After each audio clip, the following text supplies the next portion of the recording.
Mi smo već dugo bez pobjede, bez 3 boda i vreme je da vratimo energiju iz prvih prolećnih kola na teren, da vratimo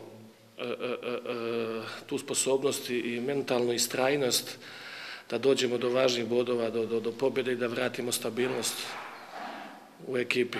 Voždovac je osvojio 19 bodova u prolećnom delu, 6 pobjeda kući, mislim da je to da, i verovatno dobro igraju na veštačkoj travi, na strani nisu toliko upisali bodova, možda im ne odgovara podloga, prirodna trava, međutim, ja sam i rekao Milinković, dobar trener koji se dokazao u Srbiji, dosta dobro mu timovi taktički igraju, odgovorno, disciplinovano, tako da Voždovac nimalo lak protivnik neće biti. Nikom iz uprave to nije rekao, u ozbiljnim klubovima otprilike se najavi i kaže, možda ako ne pobedite, vreme je da idete, da bih znao, ali ja ne znam, nikom iz uprave nije ništa obavestio.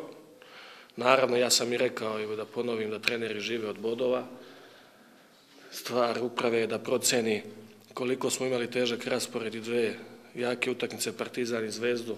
Možda su bile neke druge utakmice ovde kući, pa samo sa 3 boda više da smo pobedili, jednu nerešeno, možda bi taj bodovni saldo bio sigurno bolji.